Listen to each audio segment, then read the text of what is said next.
오, 이거 왜 이래? 이게 뭐 이렇게 전원을 켰는데 설정이 되어 있어요. 이거 뭐냐 도대체? 재밌는데?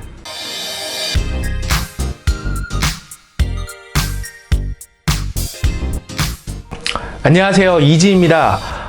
이번에는 국내 전파 인증을 완료하면서 국내 출시 초읽기 들어간 모델이죠. 갤럭시 A9입니다.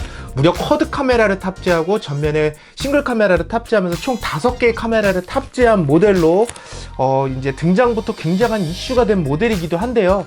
해외에서 현재 60만원 전후로 구매가 가능하고요. 국내 출시 모델과 달리 듀얼심을 제공하고 있다는 점 때문에 사실 국내 출시를 앞두고 있음에도 해외 모델로 좀 구매를 하게 되었습니다. 물론 이제 삼성 해외 모델이 국내에 들어왔을 경우 이제 단점으로는 이제 삼성페이를 사용할 수가 없어요. 지역을 벗어나게 되면 삼성페이를 사용할 수가 없게 되기 때문에 삼성페이를 사용할 수 없고요. 사실 근데 이 제품 같은 경우에는 A9 같은 경우에는 삼성페이가 아예 빠진 모델이죠. 그렇기 때문에 사실 이런 해외 직구를 했을 때 좀 손해가 보는 부분이 이런 AS 정도가 아닐까 싶어요. 그래서 이제 뭐 국내 출시를 앞두고 있음에도 이제 해외에서 먼저 구매를 해봐서 먼저 사용해 보게 되었고요. 일단 개봉기로 디자인이랑 뭐 이런 부분에 대해서 좀 먼저 살펴보도록 하겠습니다. 일단은 좀 뜯어서 박스를 좀 확인을 해보도록 하죠. 예, 이렇게 페덱스 생각보다 꽤 빨리 왔어요. 저도 한 4일, 5일 걸린 것 같은데요. 생각보다 빨리 왔죠. 제가 이제 일요일 저녁에 주문을 했으니까 지금 목요일이니까 4일 정도밖에 안 걸렸어요. 굉장히 빨리 왔습니다. 박스에 이렇게 담겨져서 왔고요. 저는 이제 그 미국 쪽에서 구매를 했고요. 세금 다 포함해서 지금 이게 이제 관세는 면제 품목이기 때문에, 전자제품이라서 관세는 면제 품목이기 때문에 현재는 부가세 10%만 내면 되고요. 제가 다 해서 한 60 몇만 원 정도 드린 것 같아요. 배송비 포함해서. 일단은 이 모델입니다. 핑크하죠? 근데 일단은 한번 뜯어보도록 할까요? 예, 되게 디자인이 사실 이제 좀 깔끔하게 나오기는 했어요. 이 제품 같은 경우에는 이 뒷면을 보시면은 몇 가지 쿼드 카메라 탑재되었다는 내용이랑 뭐 이런 옥타코어 프로세서 660이죠. 스냅드래곤 660을 탑재하고 있고요. 인피니티 디스플레이라고 최대한 이제 그런 배제를 줄인 모델이기는 한데, 일단은 뭐 6.3인치 그 FHD 플러스 아몰레드 디스플레이를 탑재를 하고 있고요. 거기에 이제 128기가 메모리하고 6기가 램. 사실 이거는 이제 그 플래그십 모델들에서 보통 채택하고 있는 수준의 그런 성능이기 때문에 그런 부분에서는 사실 이슈를 많이 모았죠. 스냅드래곤 660만 되더라도 뭐 이제 그런 성능에서는 크게 문제가 이슈가 되는 문제는 아니기 때문에 그 정도 성능에 이 정도 램과 내장 메모리를 갖췄다라는 거, 그리고 쿼드 카메라를 탑재하고 있었다는 거. 사실 이거를 뭐 플래그십 모델로 볼 수도 있는 부분이 있는데, 그렇게 되면 갤럭시 S나 갤럭시 노트 시리즈에 문제가 생길 수가 있기 때문에, 판매량에 문제가 생길 수가 있기 때문에 그런 부분에서는 약간의 그런 차별화는 뒀습니다. 이게 이제 그 개봉하면서 설명을 드리겠지만 그런 부분에 약간의 차별화가 있기 때문에 그런 부분에 대한 차이만 좀 알고 구매하시면은 문제가 없을 것 같아요. 바로 개봉해 보도록 할까요?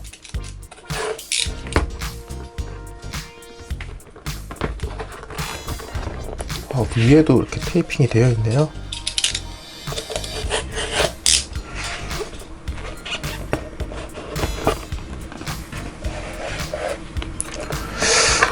여기에 이제 보시면은 케이스가 들어있어요. 이거 실리콘 케이스가 들어가 있고, 퀵스타트 가이드, 여기 매뉴얼이죠. 매뉴얼이 뭐 중국어로도 들어가 있고, 여기 보시면 영어로도 들어가 있고요.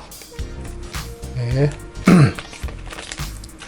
그리고 이게 이제 실리콘 케이스. 사실 케이스 집어넣은 거는 사실 마음에 드네요. 저도 개인적으로 케이스, 여기 거칠거칠하네.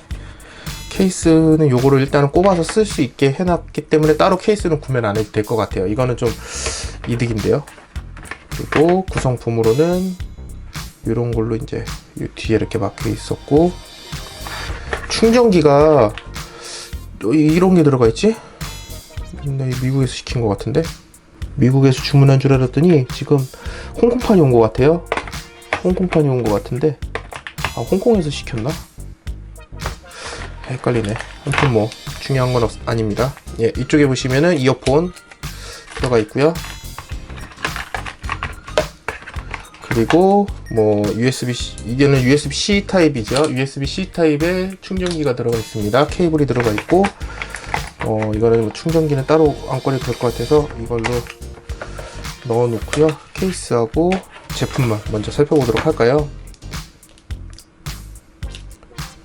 이거 조금 왜 이러지?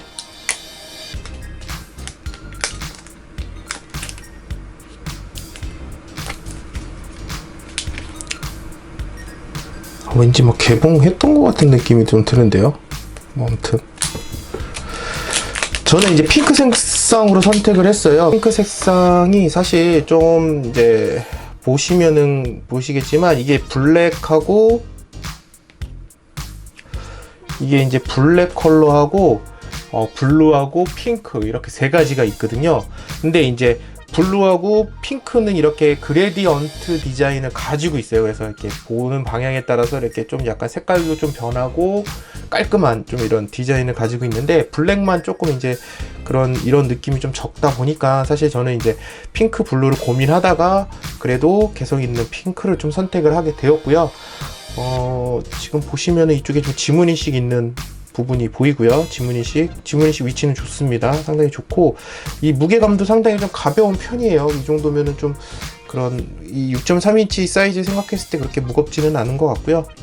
이쪽에 쿼드 카메라는 일단은 2400만 화소 메인 카메라를 가지고 있고, 그 다음에 이제 800만 화소의 광각 카메라, 그리고 1000만 화소의 망원 카메라, 그리고 500만 화소의 그 심도 카메라가 탑재되어 있어요. 그러니까 화각은 3가지밖에 없어요. 화각은 3가지밖에 없는데 하나에 500만 화소 심도 카메라를 둠으로써 좀 더 이제 깊이감 있는 사진이라든지 이런 좀 심도 있는 사진, 혹은 뭐 색감에 좀 더 그런 표현력이라든지 이런 거를 좀 업그레이드 해준다고 하네요.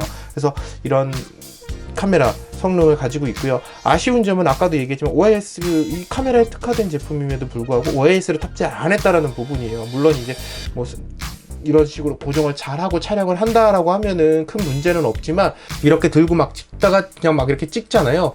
이게 막 찍고 이렇게 막 누르면서 흔들리고, 사실 이런 부분의 흔들림은 다 잡아주기 힘든 건 사실이거든요. OIS가 없으면. 그래서 그런 부분에서는 조금 아쉬운 부분, 카메라에 좀 특화를 뒀으면은 그런 부분에서도 조금 더 신경을 써줬으면 어땠을까 싶은 생각은 좀 드는 것도 사실입니다. 그리고 이쪽에 보시면은 뭐 이쪽에 USB-C 타입 부분, 이어폰 단자 꼽는 데가 있고요. 이게 뭐 이렇게 스크래치가 있는 줄 알았더니 여기 스티커가 이렇게 쫙 붙어 있네요. 여기 유심 뽑는 데 있고, 여기 보호 필름이 이렇게 붙어 있습니다. 보호 필름 붙어 있고, 전원 버튼, 볼륨 버튼, 그리고 이쪽에는 이제 빅스비 버튼이 이렇게 탑재되어 있는 것을 볼 수가 있습니다. 이제 켜보도록 할까요?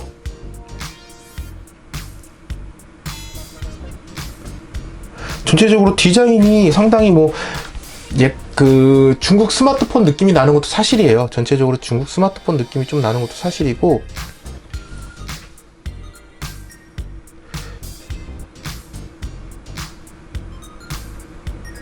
이거 왜 이래? 이게 뭐 이렇게 전원을 켰는데 설정이 되어 있어요. 이거 뭐냐 도대체? 재밌는데?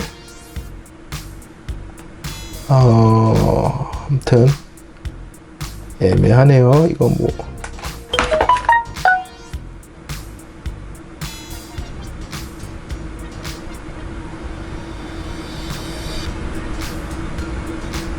유심도 꼽혀 있는 거 아니야 이거? 왜 이런 게 왔지?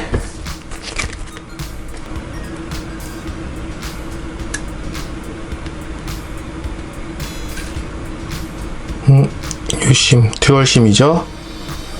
이렇게 듀얼심으로 되어 있고요. 이렇게 보시면 2개 꼽으실 수 있게, SD 카드랑 듀얼심 꼽을 수 있게 이렇게 되어 있습니다. 듀얼심 때문에 매력이 있는 거죠, 이 제품이. 뭐 이제 기본적으로 뭐 해외에 나가실 때 내 그 유심은 그대로 유지한 채로 데이터만 그 해외 유심을 이용해서 꼽으셔서 쓰실 수도 있고요. 뭐 기본적으로 사실 이제 국내에는 듀얼심 제품들이 출시가 안 하고 있어요. 뭐 통신사와의 그런 문제도 있고 그래서 국내에는 출시는 안 하고 있는데, 이런 식으로 듀얼심을 그 이용하시는 분들도 굉장히 편하게 이용하시는 분들도 많으시기 때문에 사실 요 모델 괜찮은, 국내에서 듀얼심으로 나왔으면 하지만 결국 이제 국내에도 이제 싱글심으로 나올 거기 때문에 사실 그 부분 일단은 요거 세팅은 다시 한번 해야 될 것 같네요. 갤럭시 A9의 좀 이제 특징을, 좀 장단점을 살펴보면은, 일단은 가장 큰 장점으로는 이제 적당한 가격대와 이제 거기에 걸맞는 괜찮은 성능, 뭐 스냅드래곤 660에 6기가 램에 128기가 내장 메모리를 갖춘 제품이 뭐 사실 지금 가격대로는 거의 뭐 490불 정도니까 국내에서 구매하시더라도 60만원 정도 구매하실 수 있기 때문에, 물론 이제 뭐 초저렴한 제품들, 뭐 지금 뭐 포코폰이나 이런 거랑 비교하면은 조금 아쉬운 부분이긴 하지만, 국내 삼성 제품으로는 그 정도 가격대에 이 정도 성능을 갖춘 거 충분히 뭐 괜찮은 성능이 아닐까 싶고요. 그리고 이제 뭐 세 가지 화각의 이제 쿼드 카메라, 후면 쿼드 카메라를 탑재하고 있다는 거, 화각은 세 가지지만 심도 기능을 추가함으로써 조금 더 깊이감 있는 사진을 촬영하실 수 있다라는 부분, 그리고 이제 이거는 뭐 일단 직구폰에 한정된 부분이긴 하지만 이제 그 유심을 듀얼 유심을 꼽을 수가 있어요. 듀얼 심을 지원하기 때문에 국내에서 듀얼 심 이용하시려는 분들이 그 가격대에서 선택하실 수 있는 나쁘지 않은 스마트폰이 아닐까 싶습니다. 게다가 이제 배터리 용량도 3800mAh를 탑재하고 있기 때문에 충분히 대용량의 배터리를 탑재하고 있다라는 거, 이런 부분에서 좀 괜찮은 장점을 좀 꼽을 수가 있을 것 같고요. 단점이라고 한다 그러면 아까도 얘기했지만 이런 뛰어난 카메라 성능을 갖추면서도 OIS를 탑재하지 않았다라는 거, 이거는 사진 촬영할 때마다 굉장히 신경 쓰일 수밖에 없는 부분이거든요. 그런 부분은 조금 아쉬운 부분이고, 뭐 방수 지원하지 않는다라는 거, 플래그십 모드가 좀 차별성을 두고 있는 부분 중에 하나인 거죠. 방수 지원을 안 하고 있고, 여기 안에는 지금 삼성페이 앱이 탑재가 되어 있는데 국내에서는 지원을 안 해요. 그리고 기본적으로 삼성페이가 지원이 안 되는 모델이기 때문에 그런 부분에서 결과적으로 S 시리즈나 노트 시리즈와에는 등급을 두고 있다라는 부분이 이 제품에 좀 이제 넘어갈 수 없는 한계점. 아무리 뛰어난 성능과 이런 부가 기능을 갖추고 있더라도 그런 부분에서 조금 이제 차별화를 두고 있는 것을 볼 수가 있습니다. 네, 그러면은 좀 간단하게 살펴본 갤럭시 A9 2018 모델이고요. 이제 뭐 듀얼심이라든지 쿼드 카메라, 뭐 혹은 이제 뛰어난 스펙 몇 가지 이제 그런 그 높은 내장 메모리, 뭐 높은 배터리 용량, 뭐 이렇게 전체적으로 스펙은 굉장히 잘 갖춰진 제품이지만, 확실히 이제 등급이 나눠진 제품인 거라는 것은 확실하게 좀 구분하실 수가 있을 것 같아요. 그래서 사실 뭐 가성비가 그렇게 좋은 제품은 아니에요. 그렇지만 이제 몇 가지 이제 그 뭐 방수 기능이라든지 OS 기능, 뭐 요거 몇 가지, 삼성페이 이런 몇 가지 기능들만 포기한다라고 하면은 뭐 플래그십 못지않게 사용하실 수 있는 제품인 거는 맞는 것 같아요. 물론 디자인적인 부분에서도 사실 뭐 개성 있는 디자인이라고 보실 수는 있지만, 약간 뭔가 급하게 나온 것 같은 언밸런스한 느낌의 디자인이 드는 것도 사실이기 때문에, 이거는 사실 선택하시는 분들이 잘 판단하시고 결정하시면 괜찮으실 것 같습니다. 이 제품은 이제 국내 출시를 12월 중으로 할 예정이라고 하고요. 저도 이제 지속적으로 이 제품에 대해서 뭐 카메라 성능이라든지 몇 가지 후기 간단하게 좀 소개해 드릴 예정이기도 합니다. 그래서 이쪽에 구독하기, 좋아요, 많은 댓글 부탁드리도록 하고요. 앞으로 좋은 영상으로 찾아뵙도록 하겠습니다. 감사합니다.